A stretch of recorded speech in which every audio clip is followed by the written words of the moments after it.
대나TV 시청자 여러분 안녕하십니까. 북한의 자유의 공기를 전파하는 방송 북을 울려라. 오늘도 이동복 선생님 모시고 말씀 듣겠습니다. 안녕하십니까. 네. 지난 시간에는 70년대 남북이 처음으로 공식적으로 회담한 역사적인 그 순간이었죠. 그 이면사를 쭉 들었는데 오늘은 실무적으로 북한과 마주했을 때 어떤 문제점이 있는지에 대해서 한번 여쭙고 싶습니다. 이게 공산주의자들과의 대화라는 것을 아직도 많은 사람들이 이해를 못해요.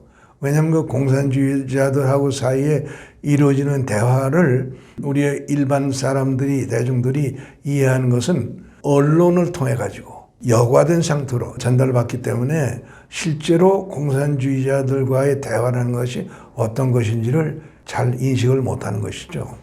그런데 이렇습니다. 예컨대 공산주의자들과 자유세계 사람들과 사이에 이루어지는 대화로서 아주 전형적인 클래시컬한 그런 케이스 중에 하나가 이런 게 있어요. 1953년에 제네바에서 그 6.25 전쟁을 정치적으로 정리하기 위한 회담이 열리죠. 그게 결렬됩니다. 결렬되는 시점에서 미국하고 중국이라고는 거대한 대륙을 점령하고 있는 중국 공산 세력하고는 어떤 접점이 없어요. 그거는 국제 정치 운영에 굉장히 어려운 상황이죠. 그래서 미국이 어떻게든지 중국 공산 당국하고 대화의 접점을 확보하려고는 노력을 전개하는데 그 일환으로 이루어진 것이 1955년에 폴란드 수도 var소에 미국 대사로 나가 있던 알렉시스 존슨이라는 사람이 있습니다. 이 사람이 나중에 이제 국무차관이 되지만은 존슨하고 중공의 대사로 나와 있던 왕빙남하고 사이에 접촉이 이루어지고 바르샤바 접촉. 거기서 바르샤바 대사 회담이라는 외교적 어떤 접촉이 시작돼요. 이 접촉은 알렉시스 존슨하고 왕빙남으로 끝나지 않고 그 후임자들 사이로 쭉 이어져 가지고 1974년까지 계속됩니다. 그런데 이 var소 대사급 회담이라는 것이 정말 기상천외예요. 이 회담은 어떤 때는 일주일에 2번 열릴 때도 있었고 또 어떤 때는 1년 동안 한 번도 안 열릴 때도 있었고 어떤 때는 모여가지고 3시간 또 서로 떠들 때도 있었고 어떤 때는 한쪽만 얘기를 하고 한쪽은 아주 그냥 입을 닫고 있었고 또 양쪽이 한마디도 안 하고 마주 앉아 쳐다보다가 헤어진 때도 있었고 이래가지고 그때 이 공산주의자들의 대화가 어떤 대화냐 하는 걸 가지고 저널리스틱, 언론에서 만든 용어가 있어요. 담벼락과의 대화다. Talking to the wall. 그러니까 반응이 없다. 그죠? 반응이. 그 소위 대화가 아니다. 일방적인 저거다. 이제 이런 거죠. 그러니까 인간적으로 설득하면 그 사람들도 뭔가 진전된 안을 내놓을 것이다라는 거는 환상이네요. 그건 우리만의 기대고 환상이죠. 그렇게 이루어지지 않는 게 공산주의자들과의 대화예요. 그리고 이제 1970년대 초에 남북 회담이 처음 시작됐을 때 내가 홍보 문제를 전담하면서 외신 기자들을 많이 접촉을 하는데 남북 회담의 양상을 가지고 얘기를 하다가 내가 사실은 용어 하나를 만든 게 있어요. 뭐냐면 Dialogue of the Deaf다. 이건 귀머거리들 간의 대화다. 내 말만 하지 상대편 걸 듣진 않는다. 그래서 사실은 1970년대 초에 그 외신에서는 내가 만든 그 Dialogue of the Deaf라는 용어가 꽤 많이 사용된 적이 있어요. 바로 그래요. 이 남북 회담이라는 게 만나서 얘기를 하면은 우리는 협상이라는 게 우선 give and take 아니에요? 그리고 대화라는 건 주고받는 거 아니에요? 그렇지 않아요. 남북 회담이라는 건 사실 지금도 기본적으로는 그 틀이 유지가 되고 있는데 북한에서는 발언 내용을 여러 꼭지를 준비해 가지고 와요. 그 준비해온 꼭지를 다 소진해야 그 회담 대화가 끝나는 거예요. 이 대화는 한쪽에서 얘기를 하면 그 얘기한 내용을 가지고 상대편에서 반응을 하고 그것도 반응을 한 걸 가지고 이렇게 주거니 받거니 하는 동안에 어떤 협상이 진행되는 건데 그렇지 않고 항상 일방적인 통화만 생긴다 그거죠.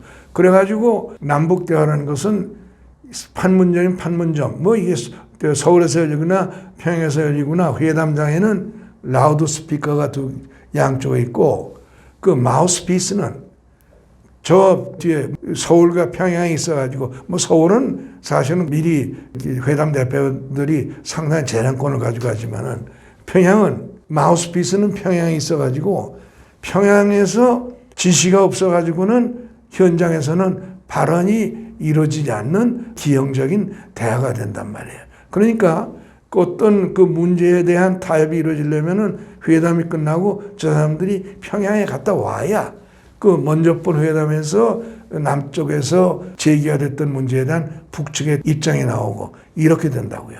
그래서 어떤 그 이슈에 대한 니고시에이션이 되지를 않는 그 양상이 되고 대부분의 경우는 북한은 회담 석상에 나와서도 그들이 말하자면은 그 전략적으로 혁명 전략에 입각해서 그 얘기하는 것을 그대로 여과 없이 와서 얘기하기 때문에 그 상대방으로서 굉장히 처리하기 어렵고 대항하기 어려운 그런 이상한 형태의 대화 아닌 대화가 진행되기 마련이에요.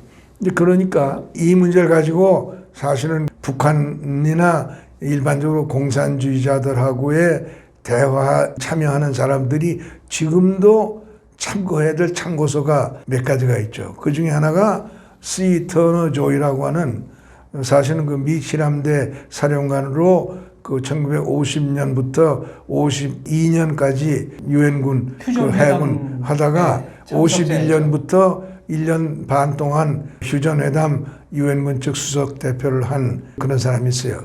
이 사람이 휴전회담이 타결되기 1년 전에 그만두고 그 이듬해 54년인가 예편을 하면서 그 당시에 유엔군 총사령관이던 맥아더 그때는 이제 미국에 돌아가 있을 때죠. 이 사람이 조이 제독한테 글로 써라 그래가지고 쓴 게 How Communists Negotiate 라는 공산주의자는 어떻게 협상하는가라는 책이에요. 이건 아주 정말 교과서적인 책으로 지금도 북한하고 대화나 협상을 한다는 사람은 기본적으로 이 책을 읽어서 마스터해야만 협상의 대표로서의 기본적인 소양이 생긴다. 난 그렇게 생각해요. 근데 여기에 보면은 이제 그 공산주의자들이 협상 테이블에 나와서 어떻게 행동하느냐는 것이 굉장히 사실적으로 묘사가 돼 있죠. 이제 그런데 남북회담의 과거 이제 경과를 내가 경험한 것을 돌이켜보고 지금도 이루어지는 남북 대화를 내가 가지고 있는 프리즘을 통해서 이렇게 들여다보면은 조금도 변화가 없어요. 조금도.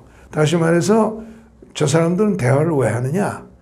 그 대화의 유일한 목적은 그 대화에서 서로 논의하기로 한 의제를 가지고 논의하는 게 목적이 아니고 의제를 논의하는 조건으로 북한이 생각하는 부수입을 어떻게든지 달성하려고 하는 오퍼레이션의 한 과정이다. 이제 가령 요새 핵 문제를 가지고 얘기하는 것도 똑같은 건데 내가 이제 1972년 11월 4일 날 처음으로 평양을 갔어요. 남북조조련의 공동위원장 회의라는 명목으로 갔는데 거기에서 다뤄진 아주 메인 안건 하나가 남북조조련의 구성 및 운영에 관한 합의서라는 문건의 문안을 합의하는 거였어요. 내가 그 저쪽에 전검철이라는 사람하고 협상 대표가 돼서 이틀 밤을 세워서 논의를 했는데 합의가 안 돼. 왜 합의가 안 되느냐 하면은 단어 하나가 문제가 된 거예요. 어떤 단어입니까? 합작. 합작이 이제 중국말로 허쓰고 중국말은 원래 협력이라는 뜻이긴 한데 이 합작이 정치적으로는 어디서 참 우리로 하여금 기피하게 만드는 사건이 생기느냐 하면 중국에서 있었던 국공협상. 네, 국공합작이라는 표현이 거기서 이 공산주의자들이 합작이라는 말을 어떻게 썼느냐 하면은 합작은 공산주의자들이 반공주의자들을 공산화하는 과정을 합작이라고 해요. 합작. 그렇기 때문에 사실은 해방 후 남쪽 대한민국에서는 바로 이제 국공합작에 대한 일종의 포비아도 있고 또 북한 쪽에서 합작이라는 말을 정치적으로 너무 자꾸 사용하니까 우리는 합작이라는 단어가 존재하지만은 유일하게 합작이라는 말을 쓰는 영역은 경제뿐이에요. 경제합작은 지금도 쓰지만은 경제 영역이 아닌 데서는 남쪽에서는 합작이라는 용어를 사용 안 하죠. 그런데 저 사람들이 남북조절위원회 구성 및 운영에 관한 합의서에서 정치적, 경제적, 사회적, 문화적 합작이라는 표현을 쓰려고 그래요. 그래서 내가 그건 안 된다. 그거 왜 안 되느냐? 솔직히 말하면 남쪽에서는 그동안에 공산주의자들한테 많이 돼 있기 때문에 합작이라는 말을 쓰면은 합작은 공산주의자들이 우리를 공산화시키려고 하는 공작을 우리가 허용하는 것이다. 이렇게 관념화가 되기 때문에 우리가 좋은 일을 하려고 그러는데 왜 남쪽에 북쪽보다 2배의 인구가 그렇게 금기시하는 용어를 꼭 써야 되느냐. 다른 말을 써보자. 해가지고 내가 그 합작을 대체하는 단어를 한 23가지를 대는데 안 된다는 거예요. 그 정금철이 그 뉘앙스가 다르다. 그래가지고 무조건 합작이라는 말을 써야 된다. 그래가지고 깨졌어요. 그 이틀 그냥 공으로 반만 희생됐는데, 그러고 이제 깨지고 일어나는데 이 정금철이라는 친구가 너털 웃음 비슷하게 웃더니 이 선생 내 말 한마디 들어보시라요. 그러더니 합작에 반대하는 것은 민족 단결에 반대하는 것이죠. 민족 단결에 반대하는 것은 통일에 반대하는 것이죠. 3단 논법을 이렇게 구성해서 나왔네요. 그렇게 말하니까 표면적으로는 틀린 말이 아니잖아요. 순간적으로 내가 조금 아찔하더라고. 근데 생각해 보니까 그 3단 논법을 가지고 장난하는 거야. 그래서 여보, 전 선생, 내가 이렇게 얘기합시다. 합작을 주장하면은 민족 단결이 안 되고 민족 단결이 안 되면 통일이 안 되는 거 아니요? 내 말이 틀렸어. 그래가지고 이제 그렇게 작파한 기억이 있는데 지금도 똑같은 논리를 저 사람들은 계속하고 있고 남북이 만나서 대화를 하는 자리에서는 거의 빠질 수 없이 시시각각 때때로 표현이 등장하는 것이 남북 대화다 그거예요. 그래서 또 하나 생각해야 되는 것은 저 사람들이 통일 문제, 이 사실은 남북관계 모든 문제를 우리는 남북관계 개선이라고 하는 중간 과정을 일단 목표로 삼아서 움직이려고 그러지만은 북한은 통일을 절대화해서 통일이라는 용어를 가지고 북한의 모든 주장을 정당화시키는데 그 통일이라는 것이 저 사람들은 어떻게 주장을 하냐면은 남조선 혁명이라는 말 가지고 표현하거든요. 남조선 혁명이라는 게 뭐냐? 저 사람들은 그렇게 얘기를 하죠. 1945년 우리가 해방이 됐을 때 그 해방이 요구하던 하나의 그 정치적 과제가 있었다. 그것은 조선반도 전역에서 반제 민족해방 인민민주주의 혁명이 일어날 것을 요구하고 있었다. 반제라는 것은 뭐냐? 그것은 반미고 민족해방이라는 것은 뭐냐?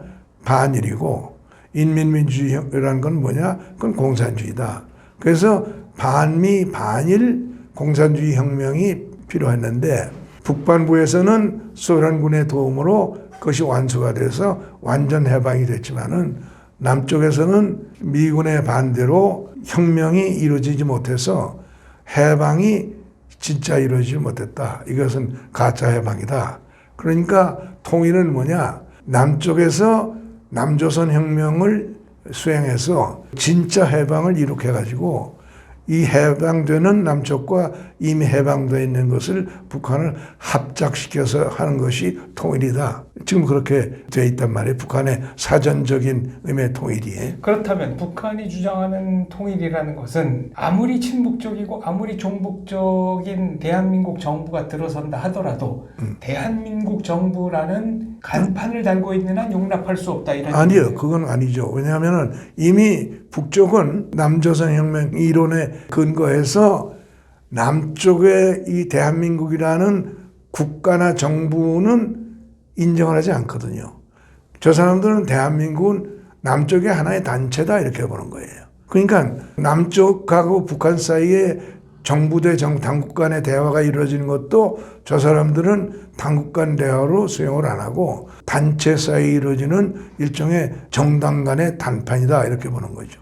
그렇게 주장을 하니까 그런 주장에 입각해서 남한이 대한민국이 대화에 나오려면은 그 단체로서의 자격을 구별하. 그 단체로서의 자격은 뭐냐?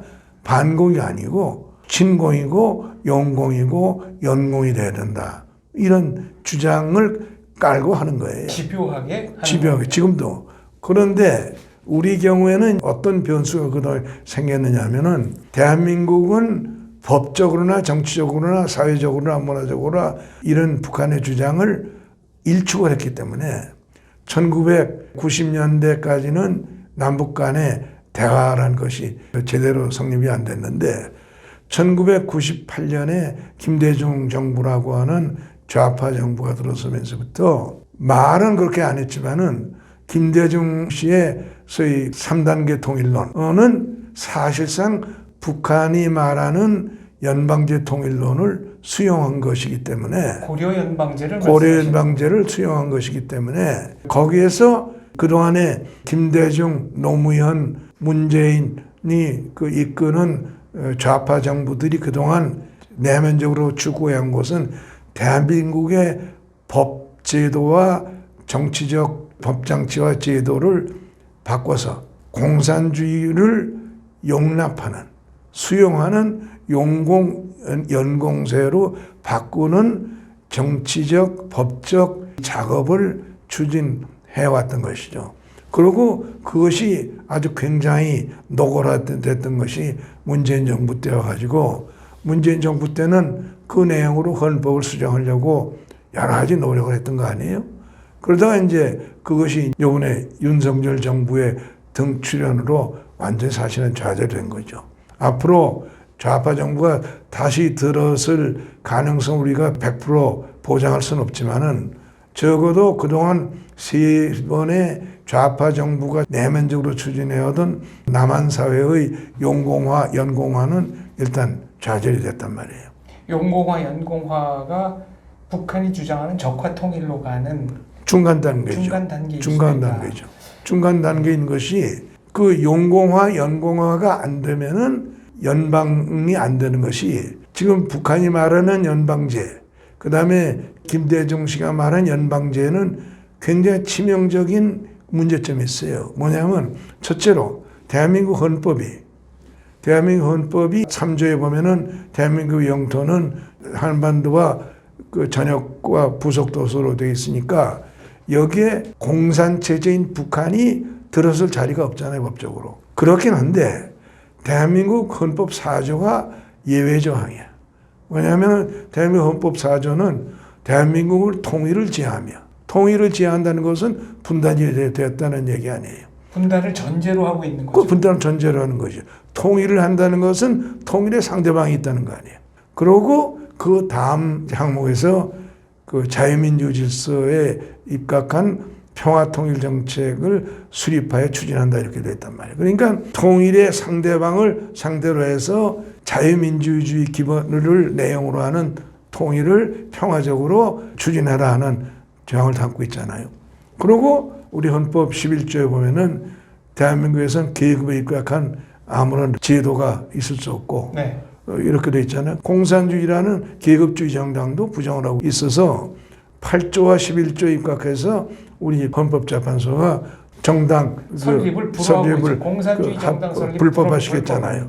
그런 헌법이 돼 있단 말이에요. 그 헌법은 이 헌법이 사전에 개정되거나 북한이 공산주의 아닌 체제로 변질되기 전에는 이 체제 안에서 헌법 체제 안에서 연방이 성립될 수가 없는 거 아니에요. 이것을 사실은 우리 사회에서 공론화가 되질 않고 있어요. 이게 아주 우리 사회가 아주 병든 큰 현상 중에 하나인데 이 6.15 선언이라고 하는 내 그 2항, 우리 헌법에 위반되는 그런 조항이라는 것을 우리 사회가 공론화돼서 사실은 헌법재판소 같은 유권기관에서 이것은 헌법에 위반된다는 것을 판정을 해야 되는데 이게 안 되고 있는 것이 우리 대한민국 사회가 가지고 있는 큰 병지인데 이걸 지금 합법적으로는 개정할 수가 없어요. 왜냐하면은 헌법재판소법이 헌법재판소에 부의될 안건은 그 부의될 안건이 발생한 지 6개월인가? 이 안에 헌법재판소에 제소가 되고 또 사안이 인지가 된 지 얼마 안에 그런 절차 조항이 있어요. 이미 시일이 다 시효가 지나가 버렸단 말이에요. 그러니까 이 문제가 올바로 다뤄지려면은 국회에서 헌법재판소의 절차 규정을 고쳐야 돼. 가령 국채를 바꾸는 문제 이런 것은 어떤 제한이 없이 헌법재판소에 제소할 수 있다라든가 이런 식으로 절차 조항의 예외 조항을 설정하는 법 개정을 해야 되는데 이런 문제가 공론화가 돼야 되는데 지금 우리는 그걸 공론화하지 못하는 정치적 혼돈 상태에 있다는 것이 DJ의 햇볕 정책에 우호적인 분들은 그 당시 북한이 고난의 행군으로 거의 붕괴 직전에 있었기 때문에 그런 식의 포용 정책이 북한의 붕괴를 더 앞당길 가능성도 당시로서는 있었다라는 분들이 계시고요. 또 하나는 실제로 당시에 남북회담에 참여하셨던 분들 얘기로는 북한이 가장 그 역대 최저자세로 나왔던 회담이 고난의 행군 시절의 회담이었다라는 지적을 하신 것도 있습니다. 그렇죠. 그런데 그분들이 다 뭘 모르냐면 공산주의자들의 실체를 모르는 것이고 공산주의라는 것이 얼마나 교조주의적인 이데올로기라는 것을 몰라서 그러는 거예요. 공산주의라는 것은 참 비타협적이 아닙니까?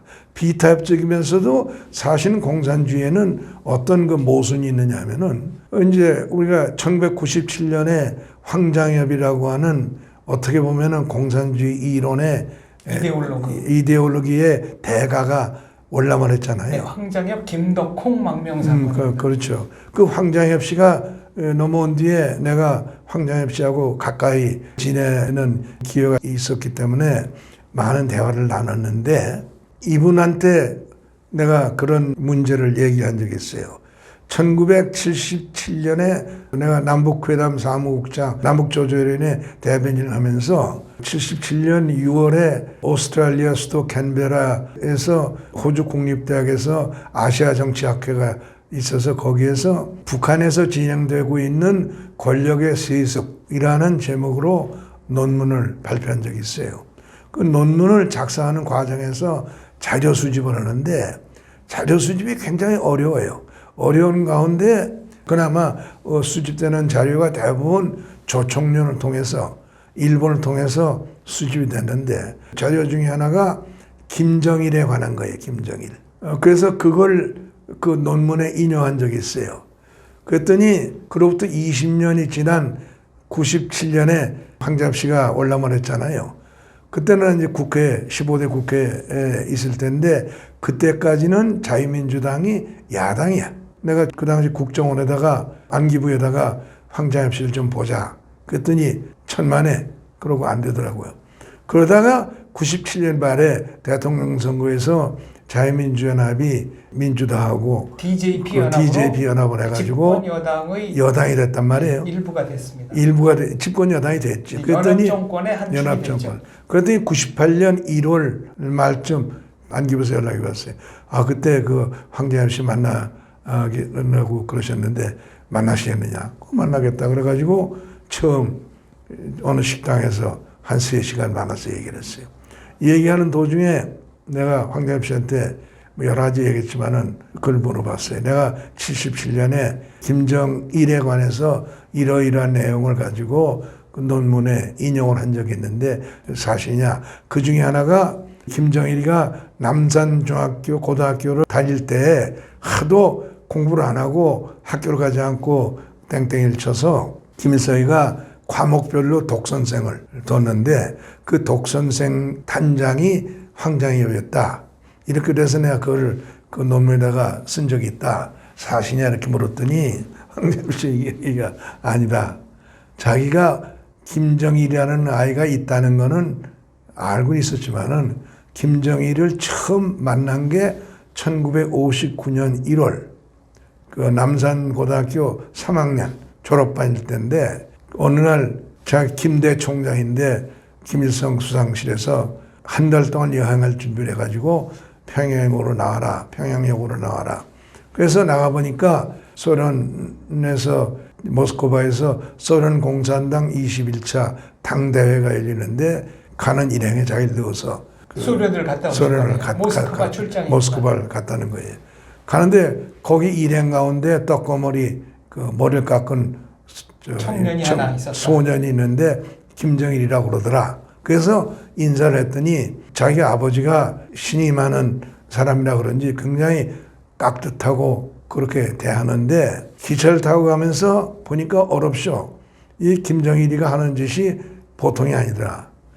그 아버지가 어디 가려운 데 있을 법하면 어느새 가서 그걸 긁어주고 있고, 그 다음에 김정일이가 어디 방에서 나가려고 신발을 찾으면 어느새 신발 들고 와서 김일성의 신발을 김정일이 들고 와서 그 구두 숟갈을 대고, 그리고 김일성이가 어디 자러 들어가든지 어디 밖으로 나가면은 그동안에 아버지 부하들을 모아서 회의를 하고 과제를 주고, 그 과제를 또 결과를 막아가지고 아버지한테 보고하고, 그러면 아버지가 아주 귀여워 죽겠다는 신용을 하고 그러더라.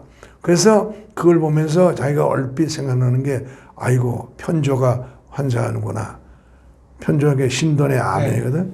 그렇게 생각을 했는데 나중에 보니까 이 녀석이 편조가 신돈이 아니라 신돈의 그다음 확답판이 되어버렸더라. 그런 얘기를 한 일이 있고, 황재엽 씨가 내 얘기를 좀 하자면은 자기는 해방될 때 공산주의자가 아니었다. 원래 그 평양 상고를 43년에 나와가지고 일본 중앙대학에 유학을 해서 2학년일 때인데 1945년 초에 모든 학생들이 징용에 끌려 나와가지고 자기는 삼척 탄광에 들어가서 있는 동안에 해방이 돼가지고 그 해방이 됐다고 그래가지고 풀려 나와서 서울로 올라와서 여기 기웃 저기 기웃 해보니까 어디 발을 붙일 데가 없어서 평양으로 돌아갔는데, 돌아가니까 평양 상고가 원래 일본인 학교였거든. 네.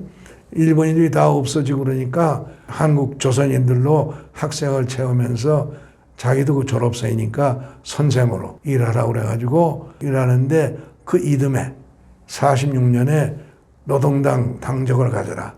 그래가지고 노동당 당원이 됐더니 48년에 막스 레니니즘을 공부하라고 그래가지고 모스크바 국립대학으로 유학을 갔다. 그래가지고 53년까지 4년 동안 그 모스크바 국립대학에서 막스 레닌주의를 공부하고 돌아왔는데, 그러면서 황재엽 씨가 그런 얘기를 하더라고요. 자기가 사실은 그 당시에 모스크바 국립대학은 막스 레닌주의의 메카죠. 이론의 메카인데, 막스 레닌주의의 대가들 강의를 들어보니까 두 개의 의문이 생기더라. 하나는 막스 레닌주의가 변증법적 유물론에 기초를 둔 이념인데, 변증법이라고 하는 것은 과정은 있지만 결론은 없는 논리가 아니냐. 그러니까 정반합이 끝없이 계속되는 것 아니냐. 바로 이 정반합 이론에 자기는 심취했고 지금도 심취해 있고, 그렇기 때문에 자기는 세상에 없는 낙천주의자다. 뭐 이런 얘기를 황재엽 씨가 했는데, 그런데 막스 레닌주의는 변증법을 부정하는 소위 이데올로기다. 왜냐하면은 프롤레타리아 혁명이 일어나면 혁명은 그걸로 끝난다 이러니까 그 이유가 없죠. 그 이유가 없으니까 그거는 변증법적인 논리가 거기서 단절되는 것 아니냐. 첫째 그 하나. 둘째로는 모든 이데올로기는 정신과 물질, 양면을 가지고 있는데, 막스 레닌주의는 정신은 물질의 그림자다. 그래서 정신의 독자적 존재를 부정하니까 이거는 철학 이론이 아니다. 자기는 그래서 그때부터 막스 레닌주의의 회의가 생겨서 이것을 보완하고 대체하는 철학 이론에 관심이 생겨가지고 평생을 연구한 것이 인간 중심 정치 철학인데, 이게 이제 자기가 57년경에 일단 완성을 해서 김일성이한테 보고를 했는데, 김일성이가 그걸 뭐 2,700매, 원고지 2,700매에 3페이지도 안 봤다고 그러더라. 그러고 자기한테 돌려줘서 그걸 지금까지도 손을 보고 있는데, 59년인가 김정일이가 자기한테 연락하기를 그 예전에 수령님한테 보고 드렸던 그 이론을 자기한테 좀 보내달라. 그래서 보내줬더니 그걸 이제 개조를 해가지고 세습을 합리화시키는 주체사상으로 완성해서 84년에 이것을 공표한 거다. 그런 얘기를 하더라고요. 그러니까 공산주의라는 것이 이 황장이 없이 얘기하면은 완성되지 않은 엉터리, 페이크 이데올로기다. 그런데 그 페이크 이데올로기라는 것이 권력을 장악하기까지는 사람들의 투쟁심을 북돋는데 이용이 되지만은 일단 권력을 장악한 뒤에는 가짜가 돼가지고 그 다음부터는 굉장히 무리한 이데올로기다. 그럼에도 불구하고 이것을 그대로 고수하는 것이 북한의 아주 큰 결함이다. 지금 김일성 얘기가 나왔는데 김일성을 직접 만나신 적이 있으시죠? 그렇죠. 1972년 11월 5일 날 따라 들어가서 이제 본 적이 있고, 그 다음에 1992년 2월 17일 날 남북 기본 합의서하고 한반도 비핵화 공동선언에 합의를 하고 그 이튿날 2월 17일 날 주석궁에서 김일성이가 오찬을 준다 그래가지고 우리 대표단이 전원 들어가서 한 2시간 가까이 식사를 같이 했죠. 북한 측 직원으로는 이동복 선생님께서 감히 김일성 말에 토를 다는 사람이다. 그게 이른바 쏘가리 논쟁이라고 알려져 있습니다. 그래요. 그거 어디서 들으셨는지 모르겠는데 이제 김일성이가 내가 돌아와서 월간조선에다 대담을 했더니 그 월간조선에서 어떤 제목을 다루느냐 하면 거대한 파충류를 만난 기분이다. 이런 제목을 다뤘더라고요.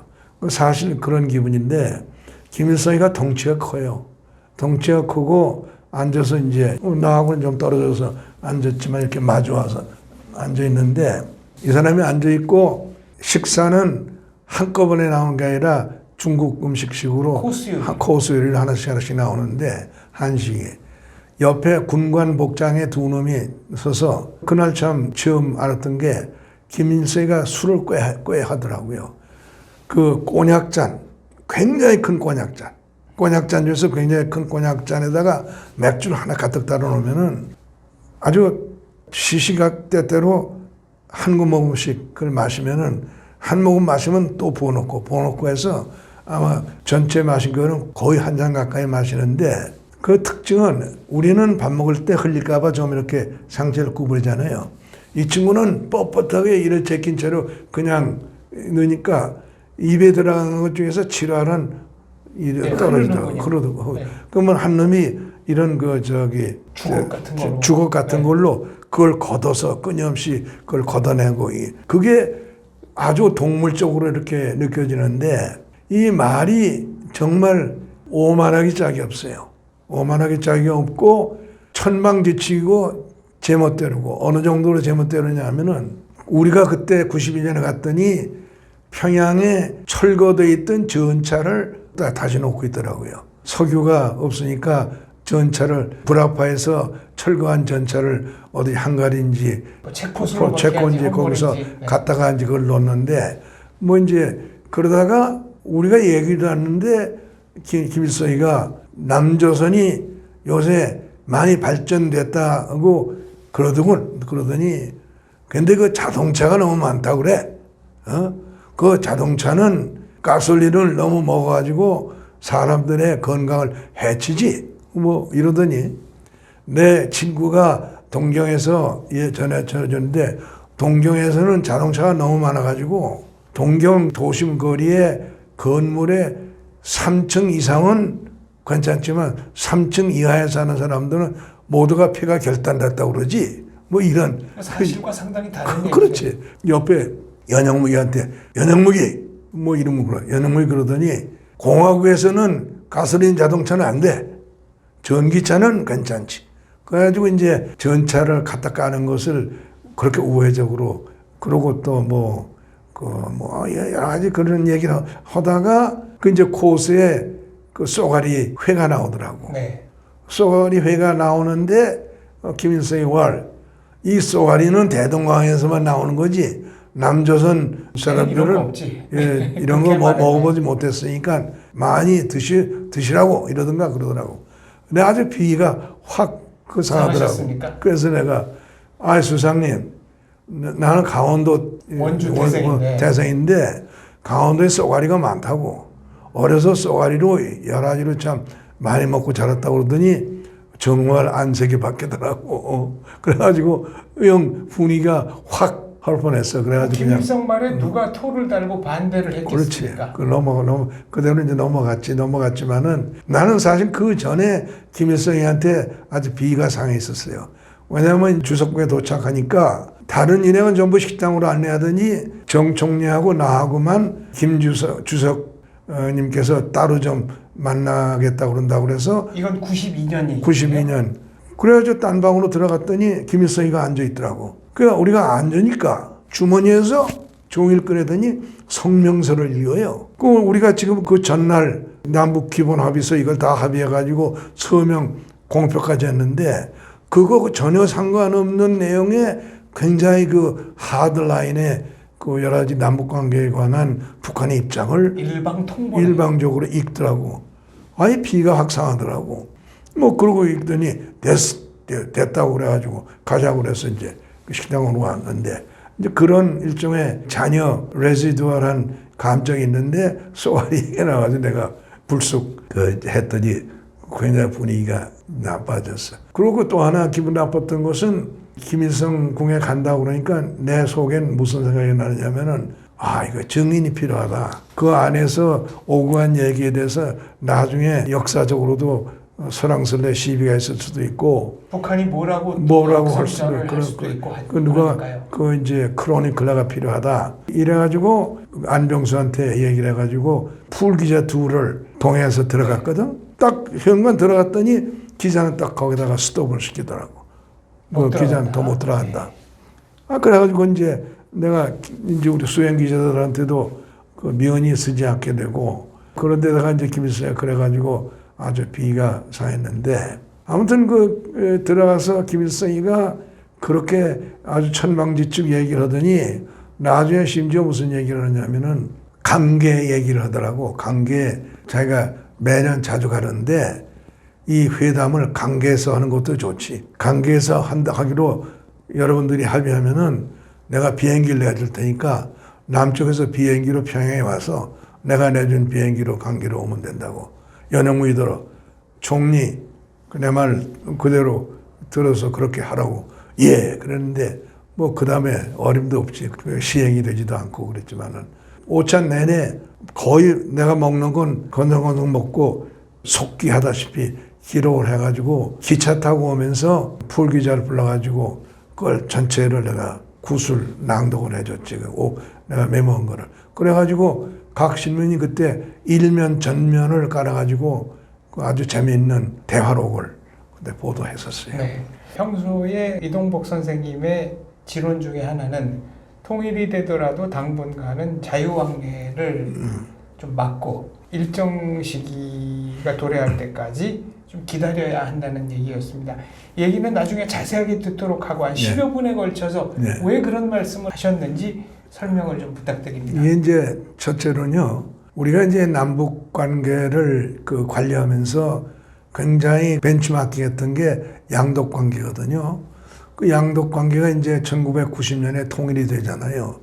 통일이 되는 과정 될 때 어떤 문제가 있었냐면은 통일되던 시점에 서독의 경제력은 지금 현재 대한민국 경제력보다 더 나았어요.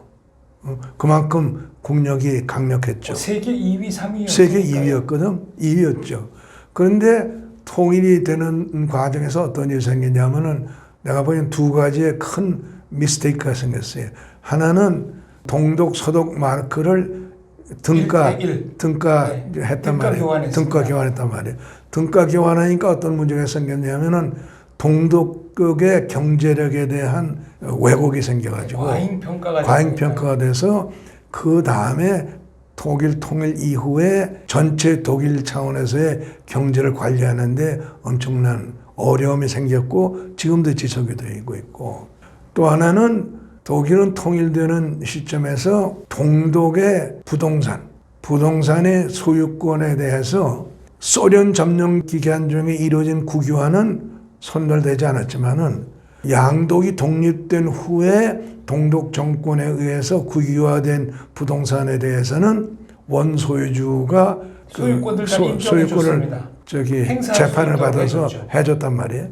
그래가지고 어떻게 되냐면은 실제로 그러한 그 법적 권한이 소유주한테 가기까지 엄청난 시일이 걸렸고 그 문제로 법정에 소송 건수가 엄청난 건수에 달하고 그래가지고 그동안에 사실은 통독 경제의 부분적인 와비가 온 게 우리 자유주의 시장 경제라는 것이 부동산이 소위 그 담보화돼 가지고 금융을 일으켜서 산업화 자금화되는 것이 아주 굉장히 중요한 요소인데 동독이 그걸 잘 못했거든요. 이제 그런 것 저것으로 해서 우선 이제 배탈이 났고 또 하나는 동독 주민을 일거에 그 서독 주민하고 섞어버렸단 말이에요.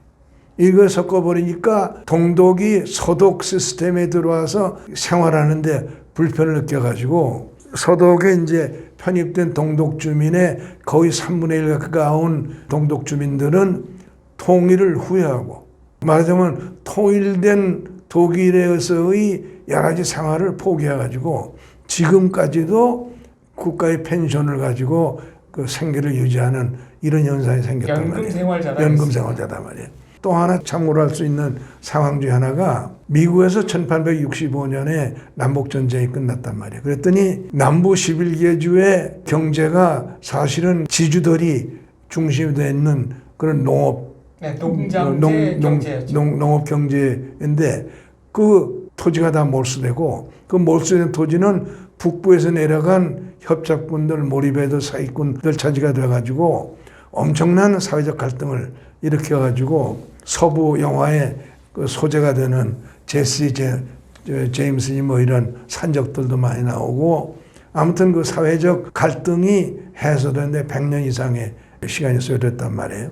그래서 가령 통일이 된 뒤에 북한에서 그런 일이 일어나면은 우리가 어떻게 되겠느냐 하는 문제가 있기 때문에 나는 통일 문제는 그런 생각을 하게 됐어요. 통일은 필연적으로 북한의 체제 붕괴가 선행돼야 되고 체제 붕괴가 선행된 뒤에 북한 주민들이 남한 사회에 들어와서 경제에 이겨날 수 있도록 하는 일종의 그 체질이 형성될 수 있도록 하는 기간 동안은 별도 관리를 해야 된다.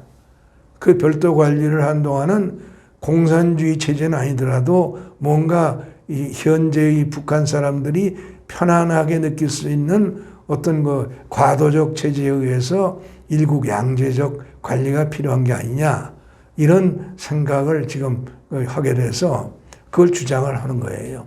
내가 통일이 되더라도 일국양제로 한동안 유지돼서 일국양제라는 것이 지금 북한의 지금 저런 그 독사 체제가 아니라 뭔가 자유주의 민주 체제와 시장 경제 체제로 이행하는 과정을 관리할 수 있는 과도적 체제가 개발이 돼 가지고 그 체제와 대한민국 체제 간에 일단 담을 쌓아놓고 별도 관리를 하는 일국양제 제도가 필요한 것이 아니냐. 그리고 그 과정을 거쳐서 북한이 자유민주주의 국가가 된다면 완전한 통일이든 연방제든 그때야 비로소 논의할 수 있다. 연방제라는 것은 단정적으로 아니다 기다 할 문제가 아니에요.